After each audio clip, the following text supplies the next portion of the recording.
Welcome to the Empowered Soul Podcast, a cozy audio nest of soulful musings and heart-made creations. If you're a mystical soul craving connection and inspiration, you've found your flock. Hi, I am MC Mama Bird, a mama, artist, soul regression therapist in training, and longtime yoga and meditation guide, sharing stories, conversations, and everyday magic for your soul and your family. Now take a deep breath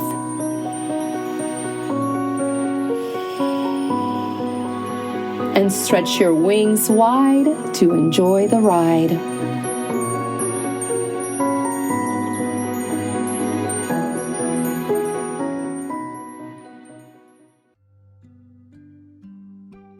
Welcome back, beautiful souls.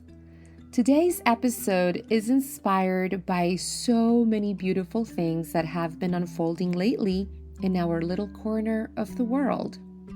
There's the swift transition from winter into spring, finally arriving within our little ecozone out here in the Dakotas. Although we're still receiving cold rains and a lot of dramatic weather shifts, this winter is truly reluctant to fully let go. This episode is also inspired by a beautiful women's circle I attended in Wyoming around Mother's Day weekend. I'll be sharing some of that.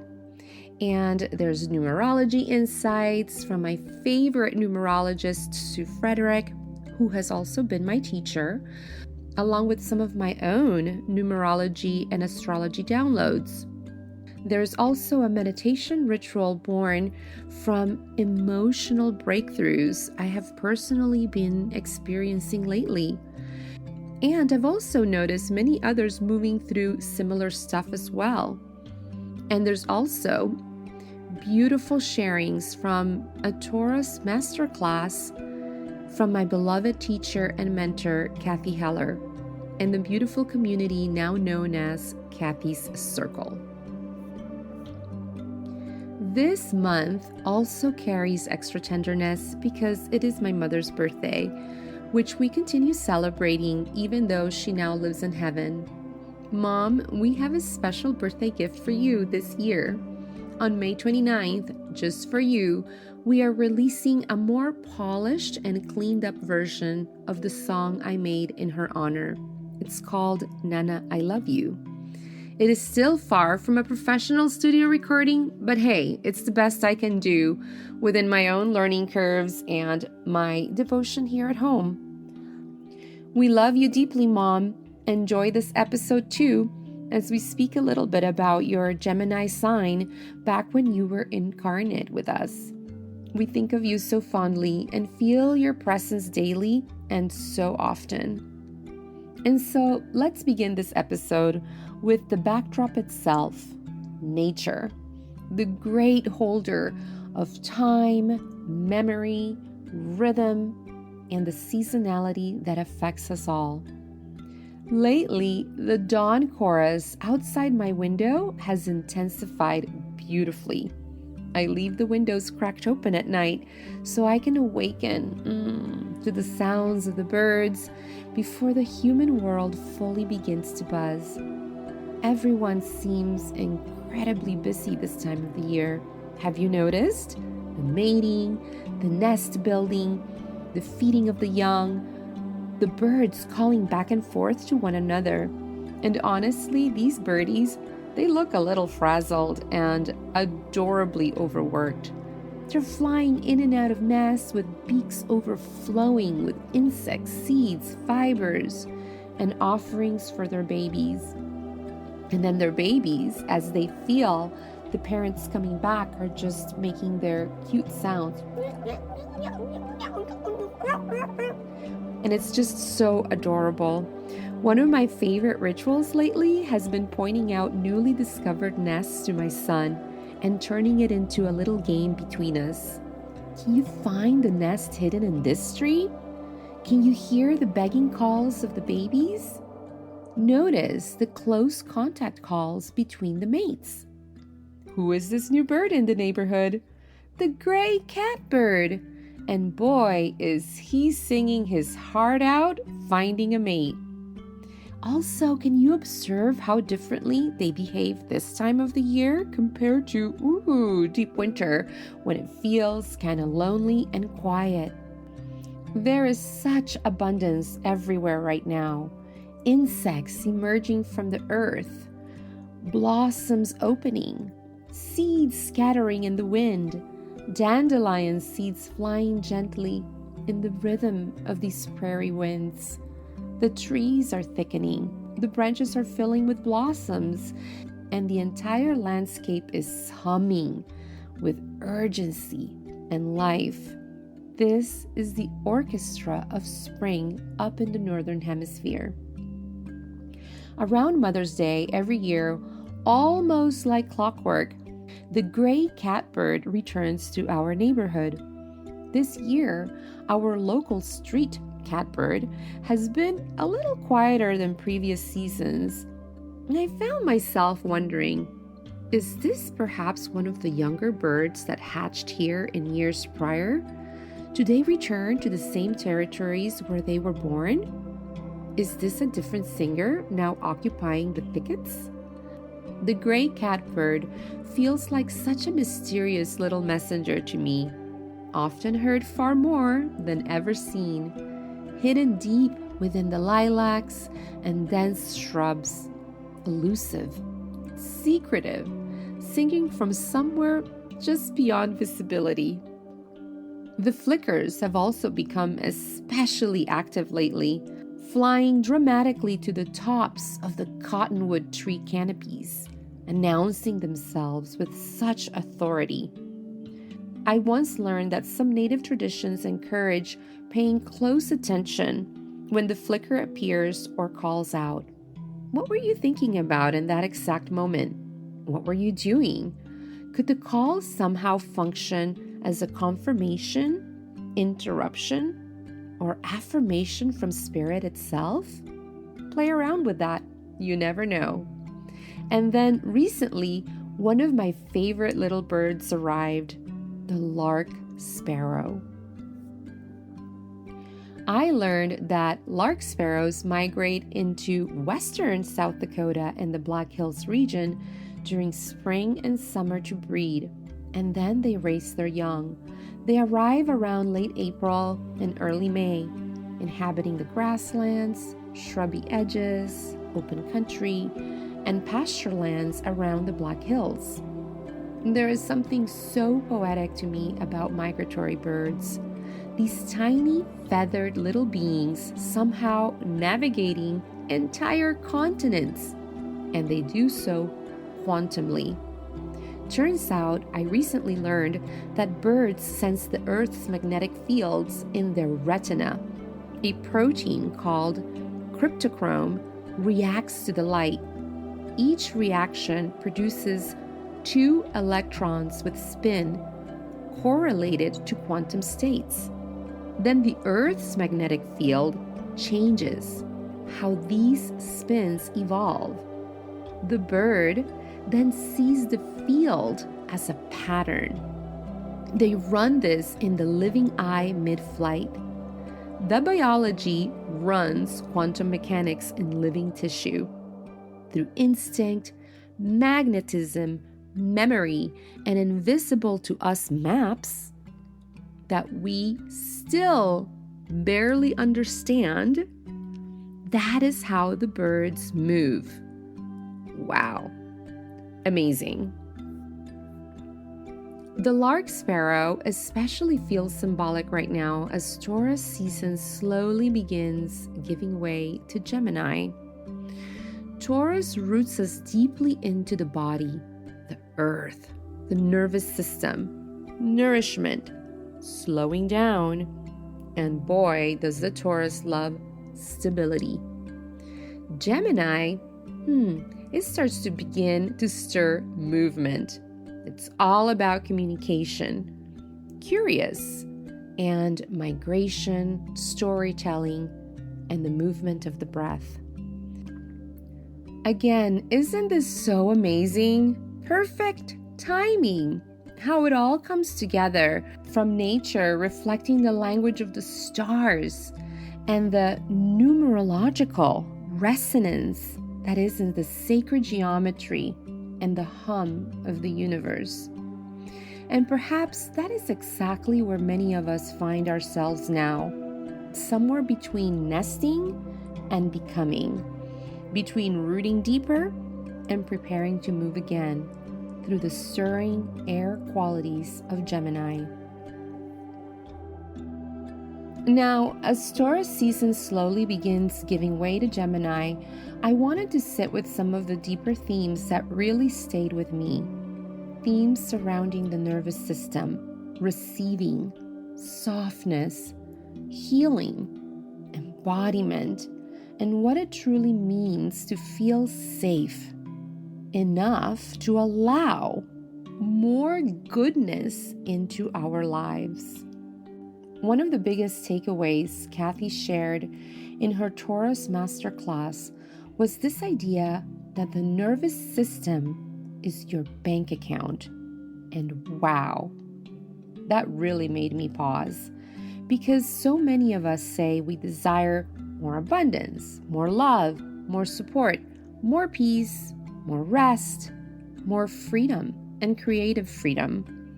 But if the body itself does not feel safe receiving these things, we unconsciously resist them. The body begins to brace. It tightens. The body remembers because it keeps the score. And as someone currently writing a memoir and reflecting deeply on my own healing journey, this hits home in a profound way, especially when I continue exploring themes around grief, how the body can reflect our unhealed wounds through discomfort or dis-ease, burnout, nervous system dysregulation, over-efforting, and we suppress our emotions. I spent many years running hard on myself, believing that exhaustion somehow equaled worthiness or perfectionism. Another phrase that Kathy shared that deeply resonated with me was, the body is the vessel, not just the mind, and it's not about mindset. We've covered the approach of the body being the vessel many times in previous episodes. The body, it carries the memory. It's like a canvas. The body carries old beliefs. It stores emotional residue, our survival patterns, the inherited fear, heartbreak, and our forms of urgency, and even the identities we no longer consciously choose, but that are still embodied physically. And I think many of us, especially women, mamas, caretakers, and creators, have spent years overriding the whispers of the body in order to survive. We normalize overworking. We normalize being depleted and rushing and being back to back. Oh, and the buzzword? I am busy. And in the end, it ends up catching up on us and depleting on our health bank. In fact, we often celebrate it when we say, oh, I am busy. I have big material possessions to reflect that. But overworking can also become an addiction. Whereas we worry for the alcoholic, do we also worry about the workaholic? We normalize not resting. Yet the body quietly keeps the score until one day it asks us, sometimes gently, sometimes not so gently, that we finally need to listen. So can we listen before the crisis? Another concept from the class that I absolutely love was this reminder that we are meant to be the moon, not the sun. Don't you feel that also in resonance with the divine feminine and the goddess emerging to create balance and healing on the patriarchal world?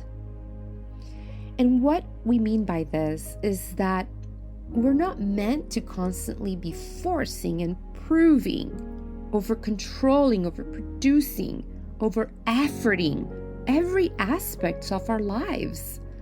The moon does not generate its own light. It reflects the light. It receives. It softens. It magnetizes through the presence rather than through force.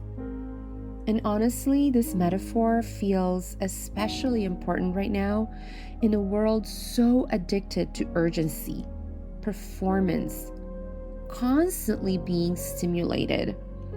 Recently, in a tiny post, I said, when you become nobody, you become everything. And it just descended to me as I looked at the clouds and the blue sky with the radiant sun. They don't even use words for themselves. They're just part of the cosmic dance of the everything. The somebody suit that we often wear is truly expensive onto our prana and our health, when all we really need is just to be ourselves. Taurus reminds us to slow it down enough to actually inhabit our lives again, tasting our food, breathing deeply, savoring the moment, and exhaling longer than the inhale, and so to announce to the body that it is safe, that we are here. We can savor these moments and not have to constantly be filling up the white space on our calendar. To walk slower, feel your footsteps on the ground, to stop abandoning ourselves in the name of productivity, in the name of fame, in the name of creating a name.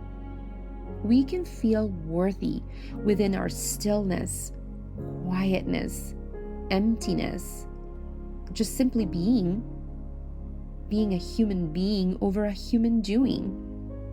That usually tends to be the place, the birth of creativity. Let's remember that slower does not mean lazy. Slower can actually be the power, the birthing of imagination and creativity that truly starts to shift the needle. One of the most beautiful reminders from the class was the idea that sometimes we slow down in order to finally speed up spiritually. That when we soften the nervous system and regulate the body, intuition becomes clear. Creativity flows more naturally. Synchronicities increase. We're not rushing past someone. We can slow down, look at their eyes, smile, and have a moment, a little connection that we have no idea could fill the life of that other person.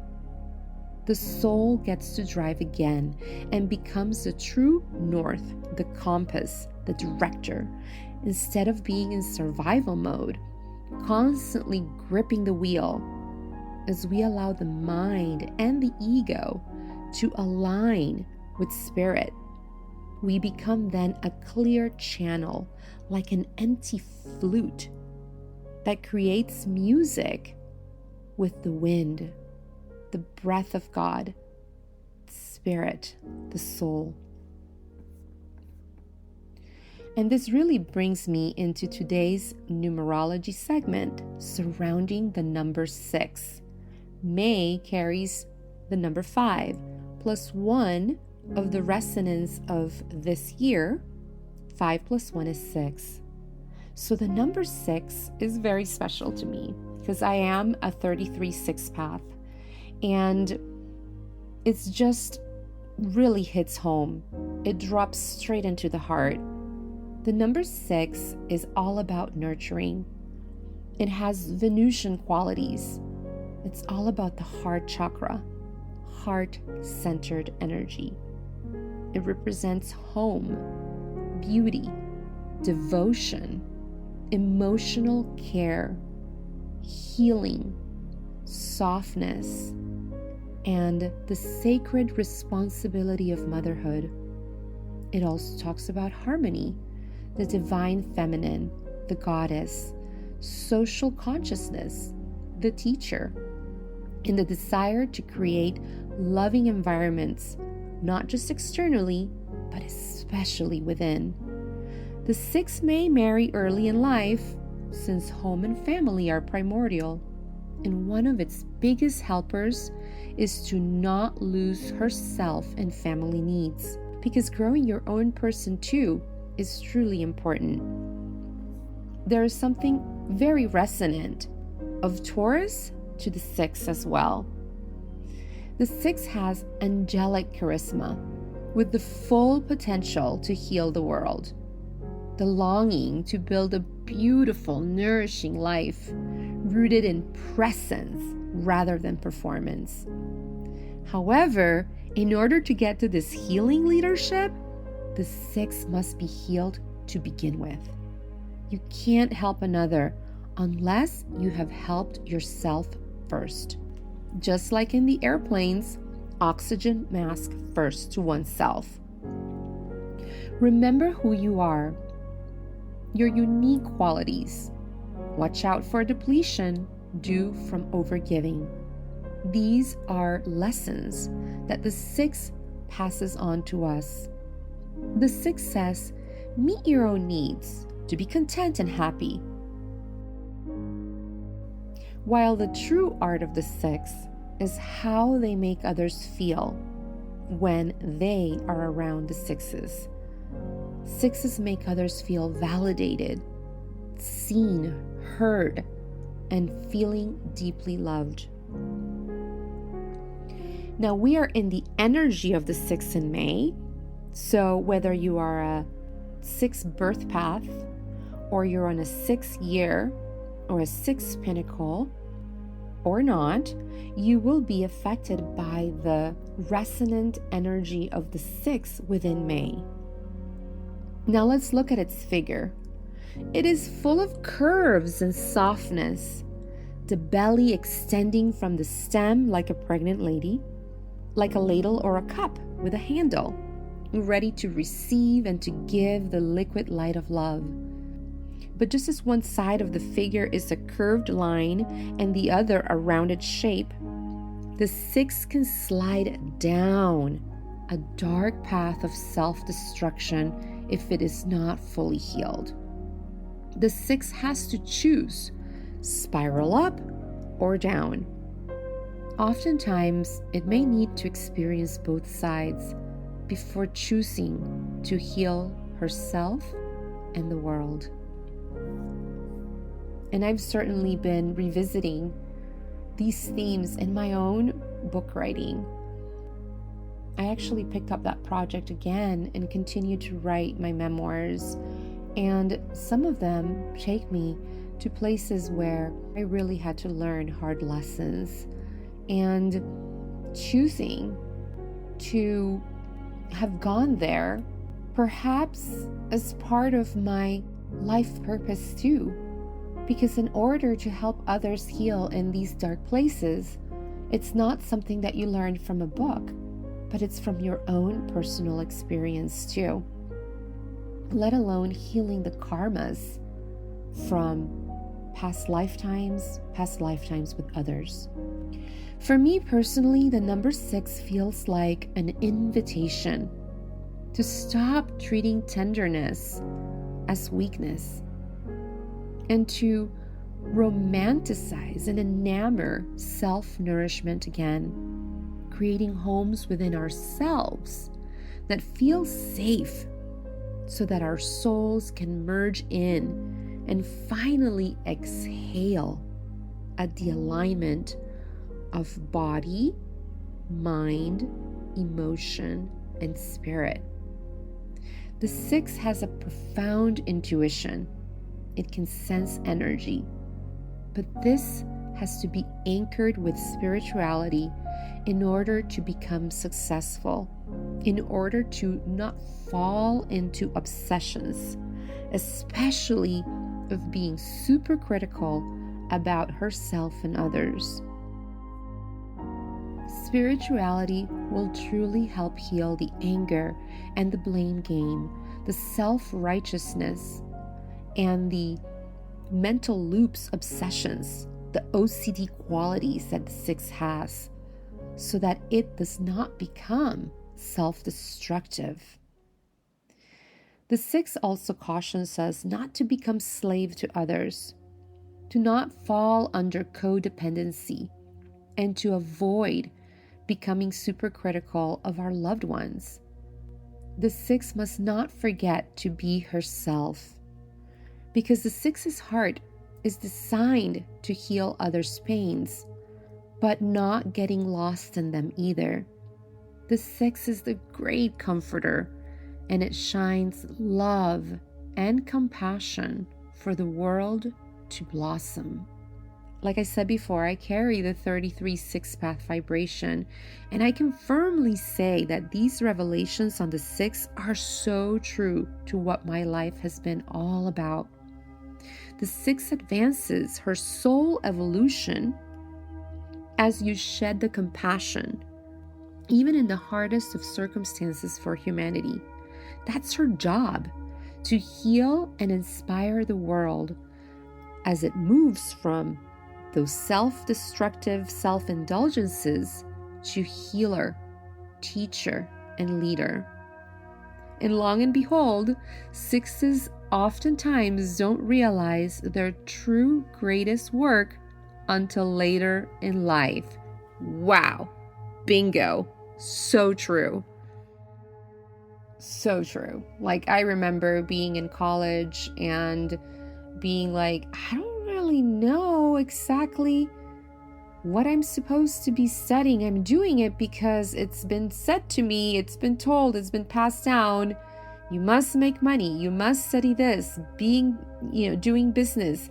And I ended up studying economics and Latin American politics, which to this day, I feel like everything is everything and it affects us and it's part of our constitution, but I don't use that as my primary life purpose. It's part of me, but it's not my focus.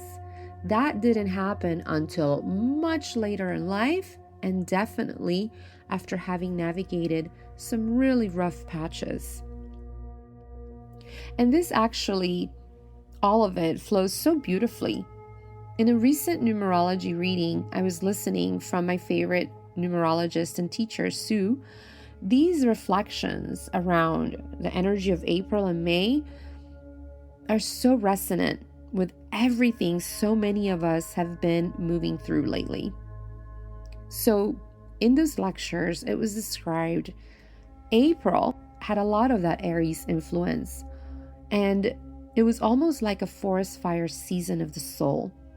Dramatic, impulsive, courageous, uncomfortable at times, but ultimately it was clearing the space for new growth that may not fully reveal itself until a little later, when the green shoots start to come out from the regeneration of the fire. And that imagery really landed so deeply for me, because sometimes transformation does feel exactly like that. Ungraceful, definitely not polished, and definitely not linear. More like parts of our lives, identities, the way we cope, our relationships, and these old beliefs and fears suddenly catching fire so that something more authentic can eventually emerge from the ashes that have actually fertilized the soil within. And let's remember too that this year in Chinese astrology is the year of the horse.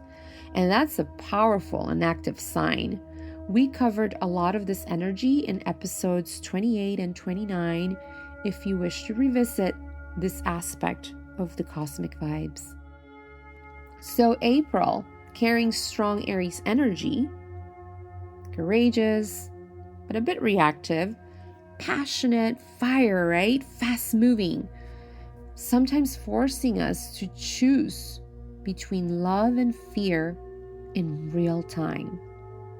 And one of the biggest reminders that stayed with me was this invitation to trust our higher selves, to trust our angels and guides, even when the external circumstances are confusing, uncertain, or emotionally charged. We're not bypassing our reality, but we are remembering that things are not always what they first appear to be, just from the surface level or just from the way we perceive things. And wow, I think so many of us can relate to that lately. We are in the beginning of this new 9-year cycle as we speak. We are in the year 1, universal year 1, and many of us are entering collectively and personally asking this question: how are we going to choose to use our power now? Are we going to navigate it through fear, through reaction and control, or through greater consciousness and awareness, self-awareness, devotion, compassion, and remembering that we're just seeing reality through a tiny, tiny little lens, through our perspective. It could be true, but also how we see things may not necessarily be true. Something I personally love is the reminder that even in spiritual paths, we are still deeply human. We still struggle, and we will as we grow, experiencing new things that rock our world. We will still become triggered. We can still feel grief, fear, exhaustion, anger, uncertainty, heartbreak, and confusion. But the sacred practice becomes learning how to pause, self-aware, self-heal, create safety from within, utilize your breath, utilize your sacred practice, and then move from reaction mode, but let the body have that space to transform instead of pushing, and slamming the brakes later on. So here's what we could be asking. What is the lesson? What is my soul learning right now? What deeper understanding is trying to emerge through this experience? And now, as we move into May, the energy is softening considerably. After these metaphorical fires of April, May carries a vibration of the 6, which is deeply connected to the heart chakra, healing, our community, and all those qualities we spoke about earlier, like nurturing and compassion, the beauty, the harmony, unconditional love, being responsible for our emotions, understanding ourselves. And honestly, this feels so aligned with everything we have been speaking about today regarding Taurus, the nervous system, slowing down, embodiment, and learning how to soften enough to receive, knowing we are truly worthy. The number 6 often asks us to notice where we move into judgment instead of love. Judgment towards ourselves, others, the ones we love, life's circumstances, even judgment towards our own healing journeys. And instead, the invitation becomes, can I love this moment instead of fearing it? Can I remain open-hearted instead of reactive? Can I just give it some time to breathe and trust that there may be hidden gifts here within this uncomfortable challenge? Not because pain is necessarily enjoyable, but because sometimes our greatest soul growth arrives then, disguised within the very experiences we initially resist the most. So many of us have this reaction because we have met our ceiling, our limits, and it is all new uncharted territory. So if you're feeling those hesitations and resistances, don't be hard on yourself. Know it is the voice of growth. Kind of like a green shoot breaking through the cement sidewalk. It's twisting, it's turning, it's meeting a ceiling that is freaking hard and just like, solid. But somehow that little green shoot is being flexible and moving through little cracks and finding the way to get towards the sun, towards the light, breaking through the hard shell of fear and doubt. So May brings greater access to the heart space itself. Let's put our hands on our hearts. All that old emotions are rising. Sometimes gently, not so gently sometimes. They want to be felt, released. They want to be heard and softened, and eventually healed. A reminder that angelic guidance, loving energies, higher frequency energies, and your cosmic brothers and sisters that are a reflection of you, Palladians, Arcturians, whoever you work with, all that spiritual support may feel especially close right now when we slow down enough to listen. I found that so comforting, especially because so many people I speak with lately seem emotionally exhausted from the intensity of even past years back, collectively and personally. There is this shared longing I keep noticing for softer living, the divine feminine arising, the goddess, meaningful and deeper connection, repairing our nervous system, paying attention to this incredible highway of emotional communication, being honest with ourselves about our emotions, connecting with our community. Who is our community? And grounding ourselves in spirituality with a deeper alignment with what truly matters as we invite our soul, our higher self, the divine realms, and our spirit team into these incarnate earthly lives. And perhaps that is part of the medicine of the number 6 as well. Remembering that healing is not meant to happen entirely alone. Again, let's look at its shape. It's like a lasso and a rope that is herding it all closer and within. That love itself is actually one of the highest forms of intelligence, and I'd say the highest vibration that is available to us on Earth and anywhere in the universe.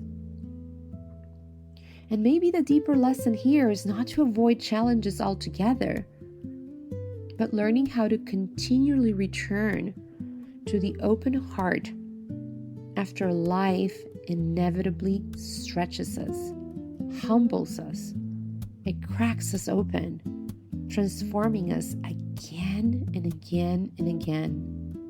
Remembering our soul purposes here, because we don't just have one, not for our soul and not for our incarnate soul self. There are many purposes throughout our lifetime. Remembering why we came here anyway to begin with, and to slowly become a safer vessel where love can rule instead of fear. And now as Taurus slowly gives way to Gemini, we begin entering a very different energetic landscape altogether. Gemini is ruled by Mercury, and that's the planet of communication, thought, perception, language, information processing. It's curious storytelling. It's the conscious mind itself. In many ways, Gemini energy is deeply tethered to the intellect, learning, exchanging ideas, observing patterns, asking questions, making connections, and mentally moving very quickly through life. Honestly, Gemini is absolutely brilliant. It is the hungry mind sign, the collector of perspectives, the conversationalist, the messenger, the bridge builder, the storyteller. Every sign carries its shadows as well. And one of the deeper challenges often associated with Gemini energy is the tendency to become overly identified with the mind, while doubting the quieter wisdom of intuition, embodiment, and the higher self voice. This can sometimes create rapid perspective shifts, inner duality, overthinking, inconsistency, or difficulty staying anchored within decisions and commitments, because once the mind begins racing, it goes towards the next possibility or interpretation. And perhaps this is partly where that symbolism of the twins originates. The experience of holding multiple perspectives and identities, different emotions and truths and stories, and especially different internal dialogues all at once. So Gemini energy can absolutely produce brilliant thinkers, creators, innovators, communicators, and accomplishers. But it can also become emotionally disconnected when the mind fully takes over the heart, because words hold tremendous power. Thoughts hold power. Think spelling, casting spells through the words. Perception holds power. Communication holds power. And when we become too mentally scattered, reactive, restless, and ungrounded, the mind itself can unintentionally create confusion, disconnection, heartbreak, projection, and emotional inconsistency, not just within ourselves, but with our relationships. Think grounding, like literally sticking your feet on the earth to ground. And meditation as a healing practice this month and during the Gemini season, so that the air qualities of the sign can be grounded and the energy can flow more swiftly and smoothly between your body vessel and the earth and the sky as like one continuous loop. Think nature connection as a way to restore oneself from this avid imagination time, which is why I think meditation becomes so especially important during Gemini season. Not to stop thinking entirely. I mean, that doesn't really happen. The mind thinks, the dog barks, and the cat meows. But about creating stillness so that we can hear that deeper wisdom of the soul underneath that buzz of the world, the noise, and the movement that is so fast within life.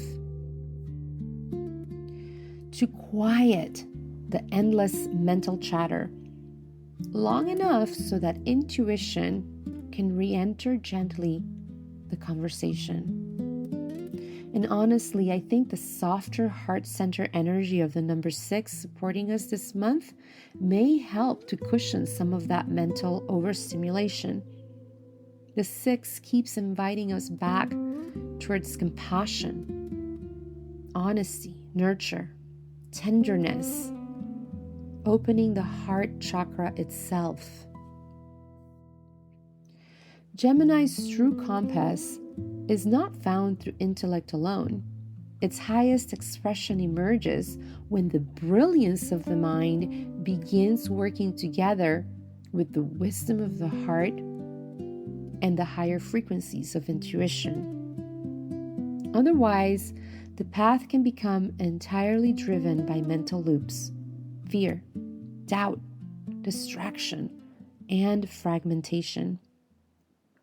So perhaps this Gemini season is asking us this: can we remain curious and not feel disconnected?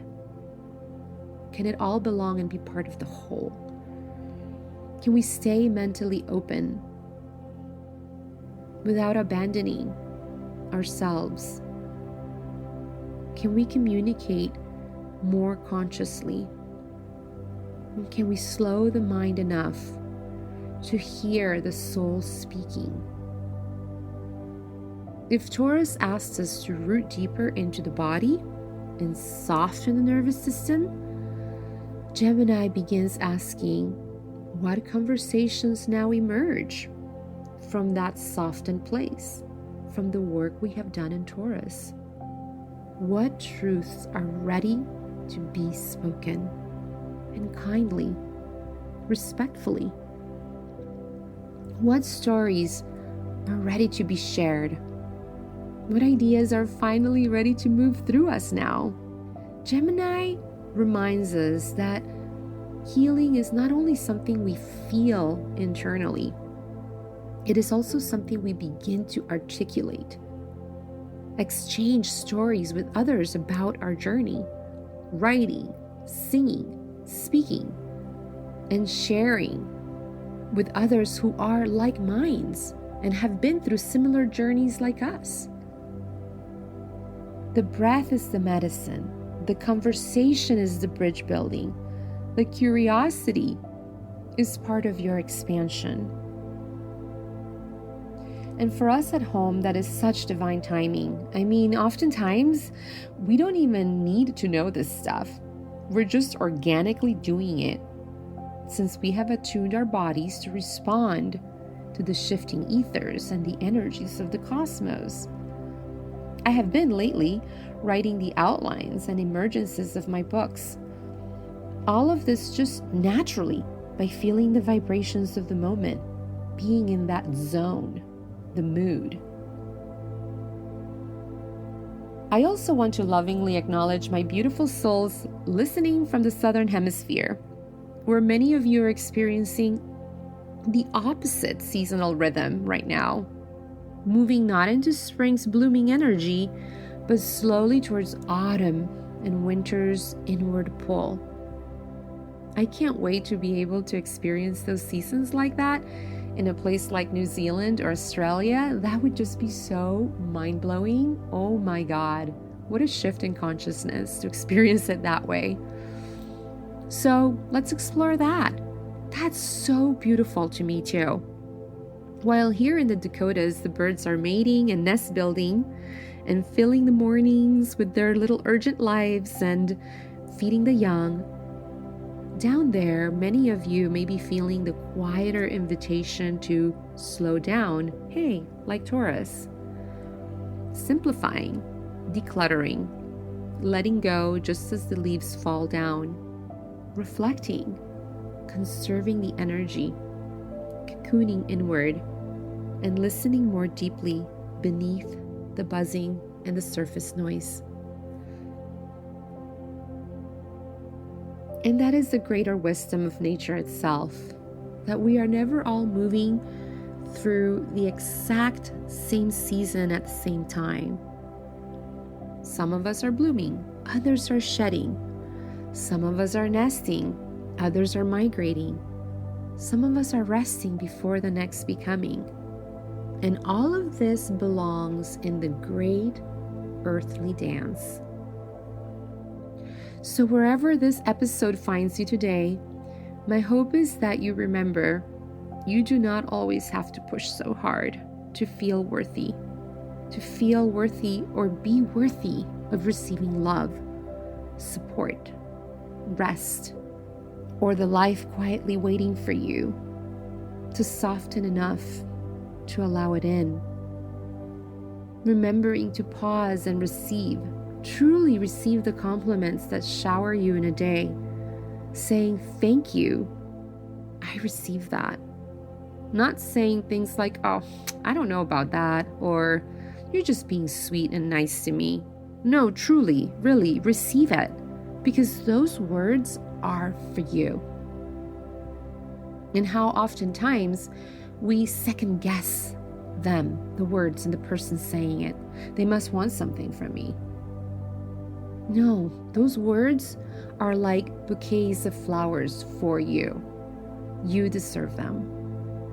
So maybe this Taurus to Gemini threshold is not asking us to become someone else entirely new, but simply to become safe, cozy enough to finally receive what was already trying to find you all along. So before we close today's episode, I want to share a small meditation and ritual practice that was inspired by everything I have personally been moving through this month, emotionally, spiritually, creatively, and within my own nervous system too. One of the biggest realizations slowly settling into my body has been this. I'm not trying to become an entirely different person anymore. I'm learning how to return to myself. Not the rushed version, not the survival version, not the hyper-vigilant version, constantly bracing for the next thing to go wrong. Something's about to go wrong, it's not going to work, or triple checking my texts or emails. But the softer version, grounded, regulated, the one that knows peace is paramount and not weakness. Maybe you're feeling this too. So wherever you are right now, if it feels safe to do so, allow yourself to soften your shoulders a little. Let's unclench our jaw. Let the belly just be relaxed, blooming outward softly, becoming softer as we exhale. Letting the exhale be longer than the inhale. Taking a slow breath in through the nose. Savor it, hold it for just a moment. And exhaling all the way out. Again, just a little longer than the inhale. Let's do it again. Breathing in. And exhaling. Because this is not just breathing.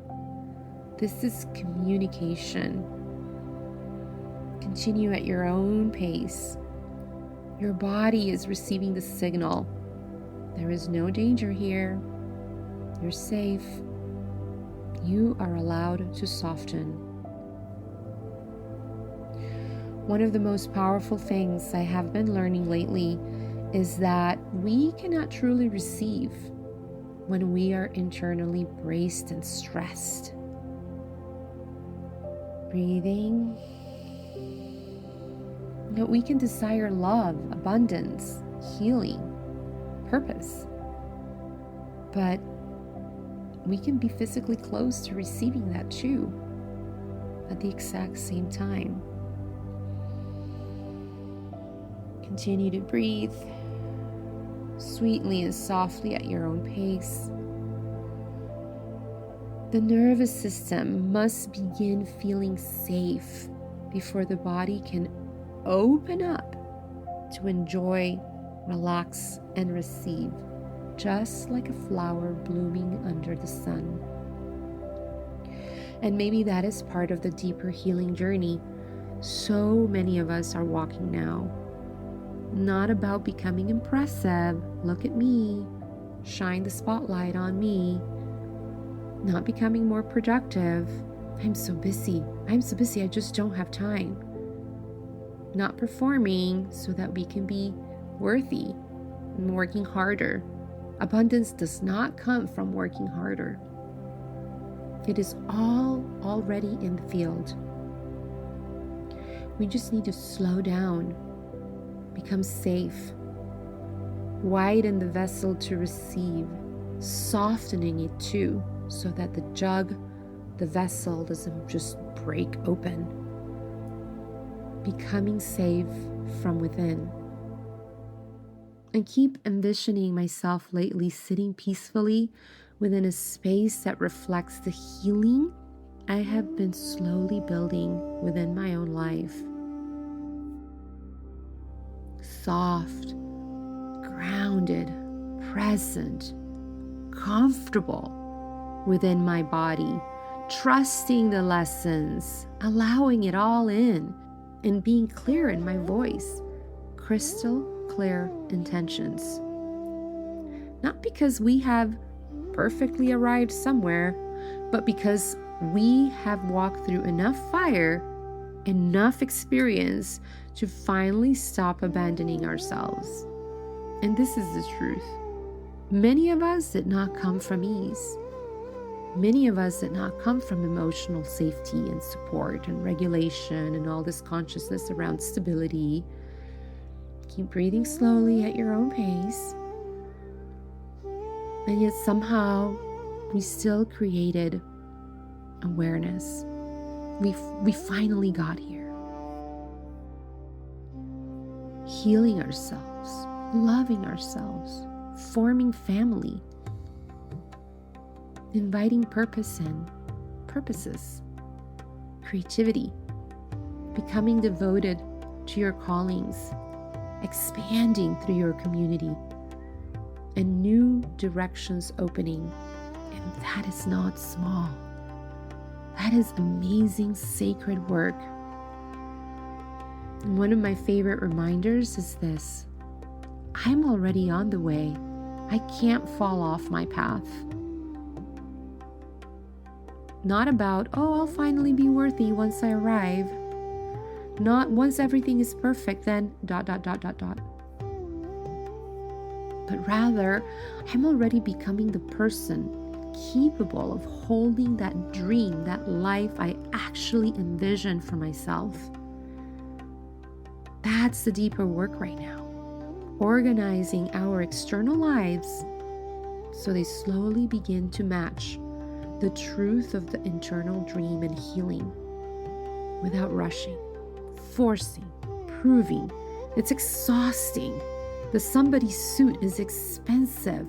We're simply returning to what we have always been and who we are at the core of everything, to our soul, returning again and again to ourselves.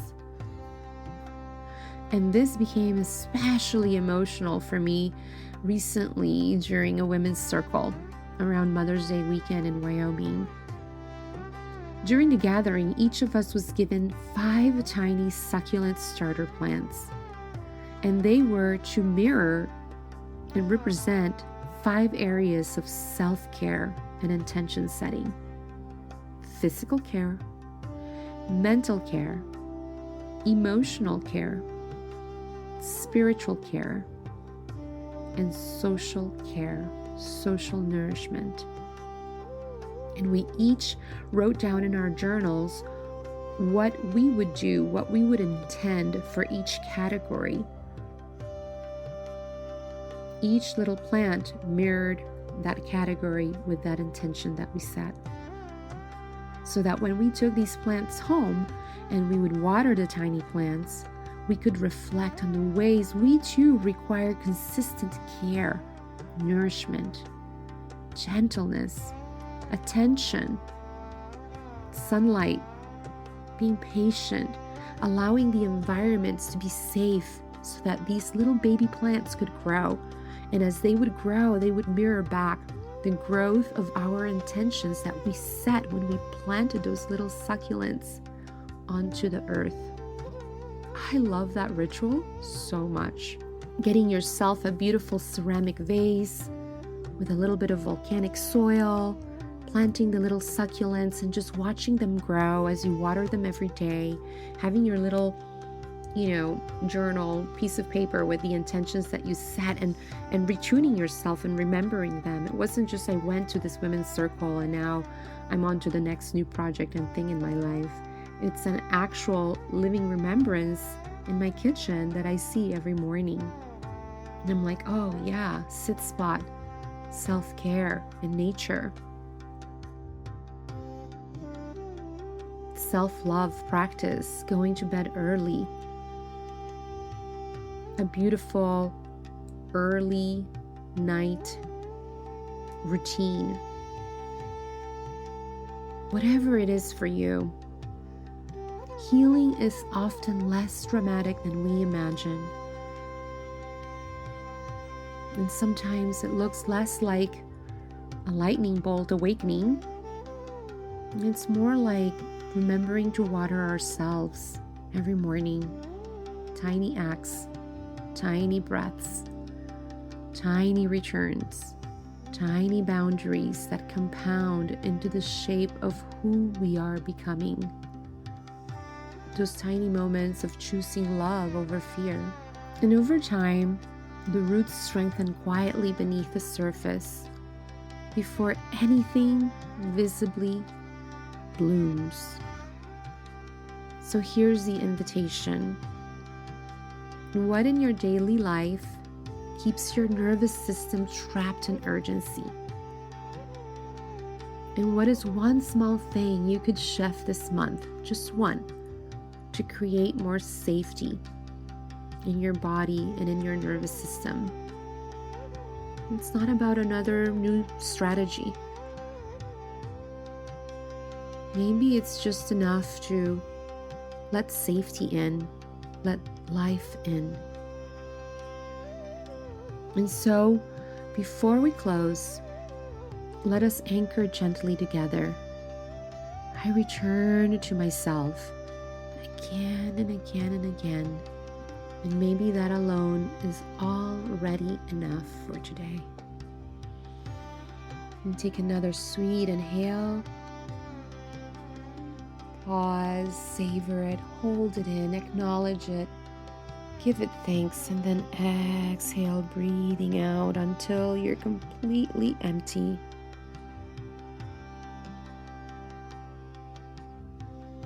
Thank you so much for being here with me today.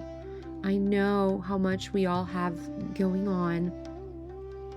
Our time is the most precious gift that we can share together and give to one another and give to ourselves, because these practices are truly sacred and compounding and affirmative of self-love, that we deserve this time to nourish ourselves and together, knowing that we're not alone in the journey as we're going through these experiences, that wherever you are on the planet, we are part of the collective ascension and uplift of higher frequency living.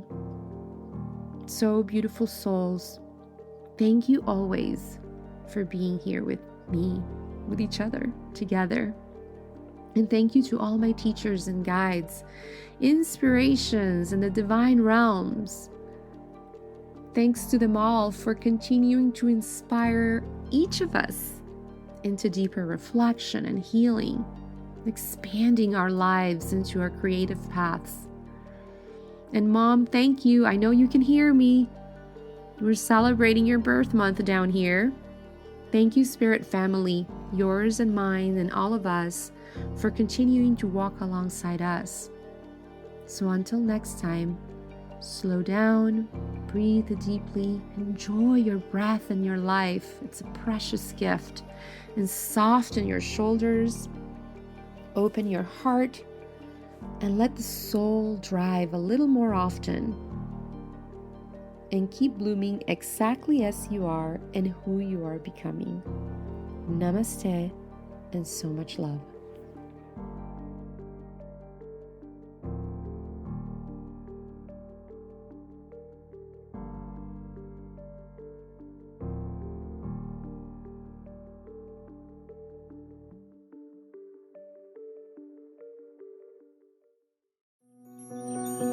Thank you for listening to the Empowered Soul podcast. If this episode touched your heart, I'd love for you to follow the show and share with someone you love. Stay connected with us on Instagram, explore our website and blog, visit our YouTube channel, and discover more soulful creations here. healtruelove.com/links. Until next time, keep blooming exactly as you are and who you are becoming.